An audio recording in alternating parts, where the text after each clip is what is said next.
Hello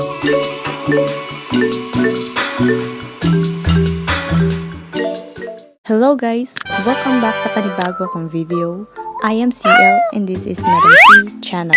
Sa video na ito ay gagawa tayo ng channel art for our YouTube channel gamit ang Picsart app lamang at wala nang iba. I-open lang ang Picsart app, pindutin ang plus button na nasa baba at kung wala pa kayong naisipang background photos para sa channel art nyo, pwede naman kayong pumili dito sa Picsart app doon sa free photos at pwede nyo itong gawin pang channel art nyo kung bet nyo lang naman. So maraming pictures dito na pwede nyong pagpilian. And dito din ako kumuha ng plain pero bet na pang base para sa aking YouTube channel art. So ito na yon. Click nyo lang yung bet na pictures na gagamitin nyo para ma-download nyo, or you can use your own plain colors na nagagamitin nyo para sa YouTube channel art nyo. At ayan, ito yung napili kong picture.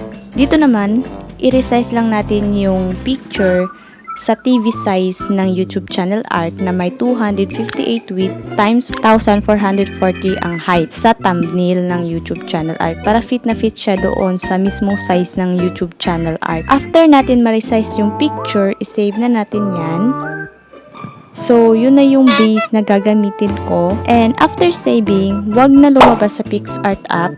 Pindutin nyo lang yung plus button again sa baba. So, ito na yung na-save na photos ko kanina. At this time, ay i-resize naman natin siya sa desktop or mobile size na may 1548 times 423 na height. Dahil ito yung gagamitin natin mamaya for editing.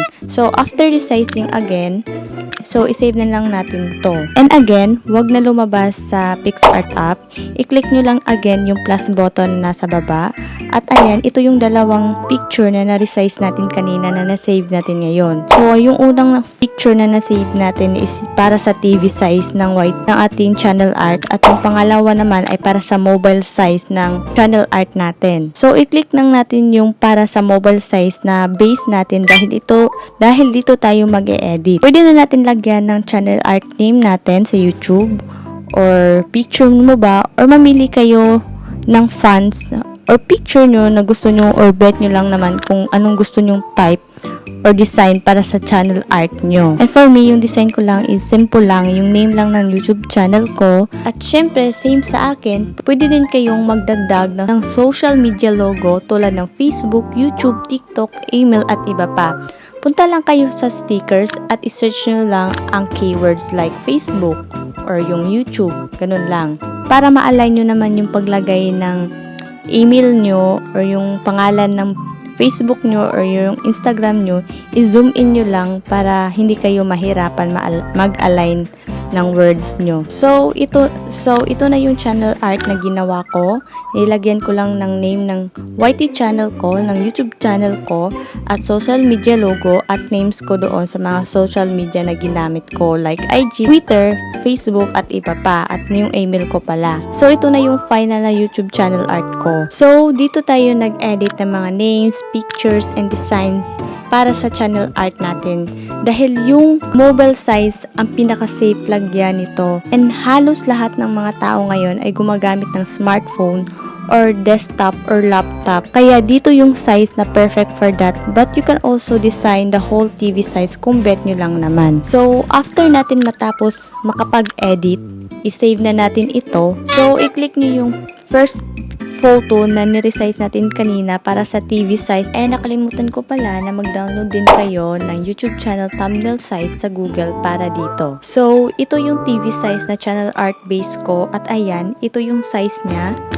Mag-add tayo ng photos which is yung thumbnail para ma-place natin ng mabuti yung mobile size na na-edit ko kanina. Ipantay lang ito at ayan, i-add photos.